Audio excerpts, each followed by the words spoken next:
I'm Keith Dennis, and I'm here talking with Hal Meier, producer of the show called Off the Beaten Track. We present those ideas which are not yet completely accepted by the establishment, and that could be religious, political, or scientific orthodoxies. The particular subject of today's show is, so where is heaven, after all? To get things started, Hal, what leads you to this subject? Okay, thank you very much, Keith.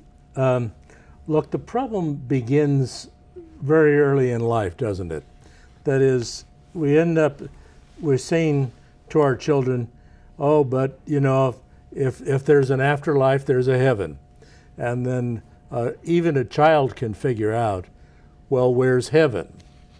And so, yeah, I think that there is a heaven, there is an afterlife, but where is it? And that difficulty, unless we solve it, heaven remains part of a large fairy tale. And then we make up stories about it. Heaven is the other side of some sort of a chasm. Heaven is, well, it's up. I guess we know that much, don't we, in life?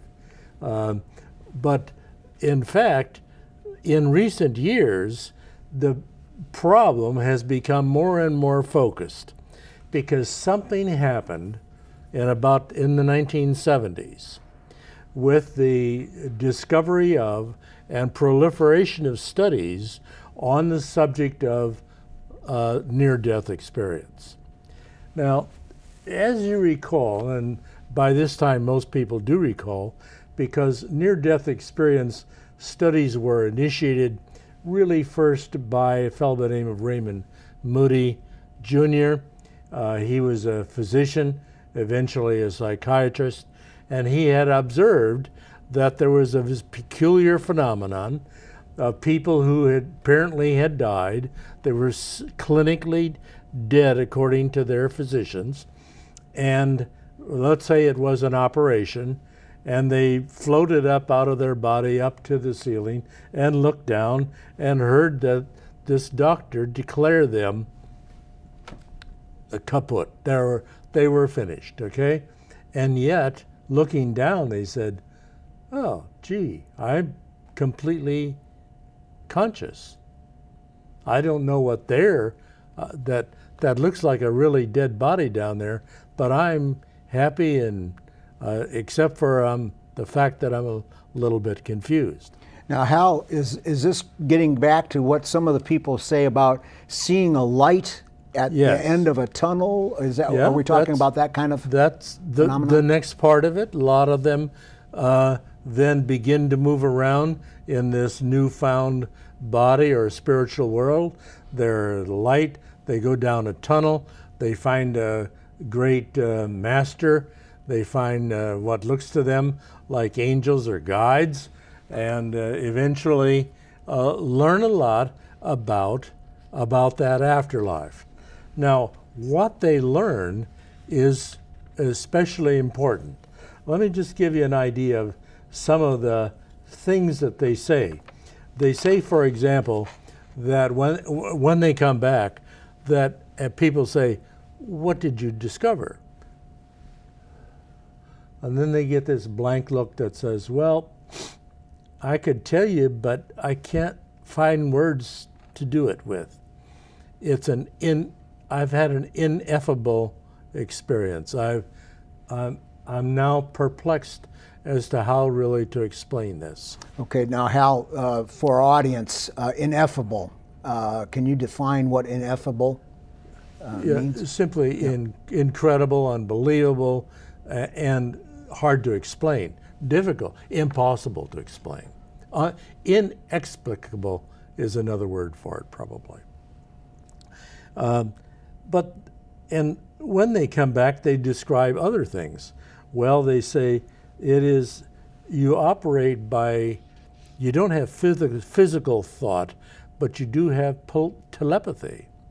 You can communicate in this fashion. Now, explain that. Telepathy. What? Well, did just I say that the right? ability to communicate without using physical senses. See, yeah. Right now I'm thinking you're still not satisfied. and that was telepathy that was going on between it. Well, okay, maybe it wasn't quite like that. But anyway, there are multiple simultaneous locations. They go through this so-called near-death experience, and they say, what would you like to see while you're here? And they say, oh, gee, I'd like to go to the edge of the universe and see where it was that the Big Bang finally ended. It must have ended sometime. And so that zip, and you can go there. In fact, you can come back from there. You're simultaneously can be in different places, and that's inexplicable.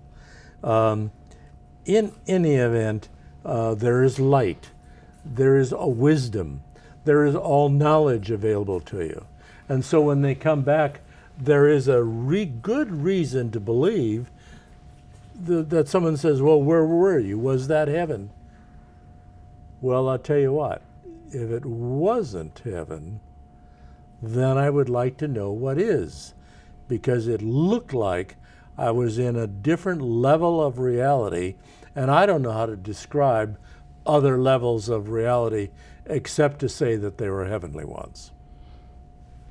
Okay? But there's different levels of that. Can you explain a little bit more about that? I am just about to enter on that. But anyway, if this is what heaven is supposed to be, the question really was, according to our title, where is it? Is it some universe away from us? Well, the people who are clairvoyant and think they have prophetic ability and believe that they can see into the spiritual world, none of which I have, by the way, and I don't think you do either. The people who have that ability say, and get this, heaven is about here, 3 feet off the ground. Well, maybe a meter off the ground. What do you mean? I don't see anything here, and thereby hangs a tale. Is this other level of reality that we just described is not there because it has to be viewed with spiritual eyes, which we have not yet developed. When we get down to it, then let's return to the question about which dimension we're in. We can say to ourselves, we're certainly in a third dimension because there is a distance of left, right, and in between.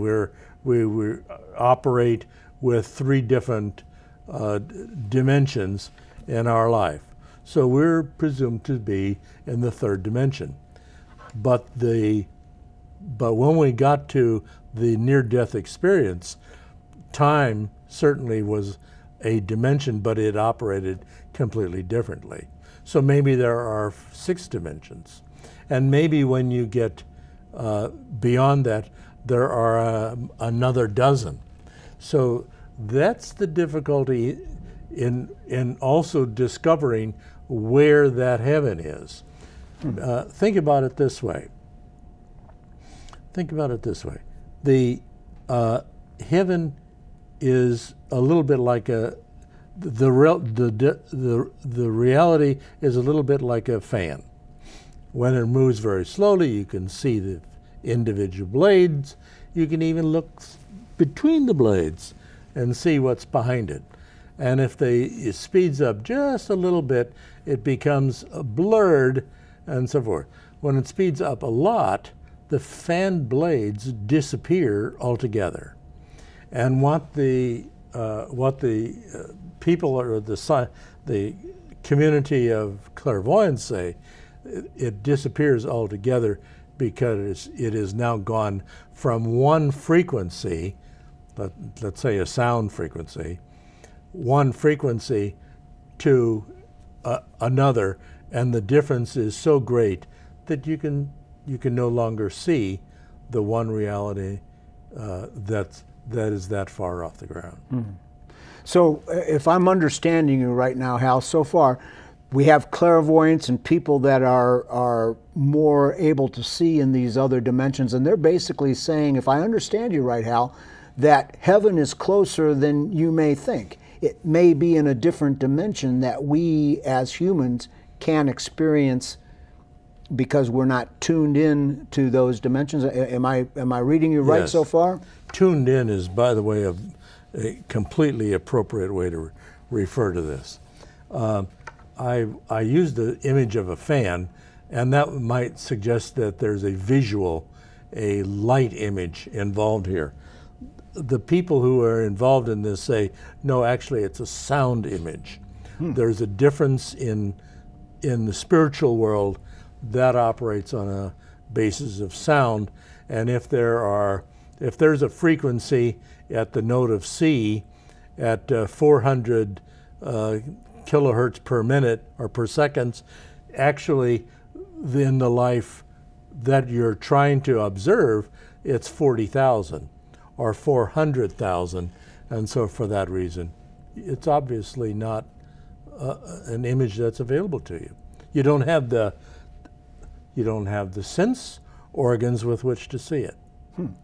I want to show you a picture of what this actually looks like by using a keyboard image for the piano. And let me show you this. The piano has, in fact, in each octave, 12 notes. 7 of these are C, D, E, F, G, A, B, across here, but 5 of them are sharps and flats. So you get a total of 12 distinct tones, and they're different from each other, and they go up in the scale, right?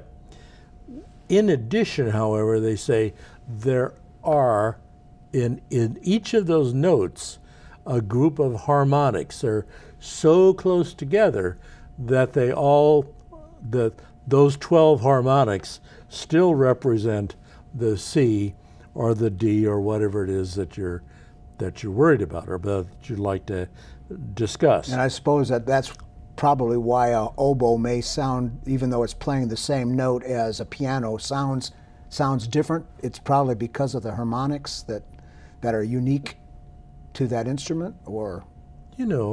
Is that true, by the way? I'm not an oboe player, but it sounds like that's about right. Yeah. If that's true, and they believe it, a lot of people believe that to be true, then each of the 12 notes has 12 harmonics, so that the total number of harmonics across a single octave turns out to be 144. Now, where have you heard that number before? In the book of Revelation. And in fact, there it says actually the number of the saved is 144,000. So it's 144 representing the total number in that harmonic, in that octave, times 1,000. 1,000 what? Well, maybe 1,000 universes. Suppose there's a unique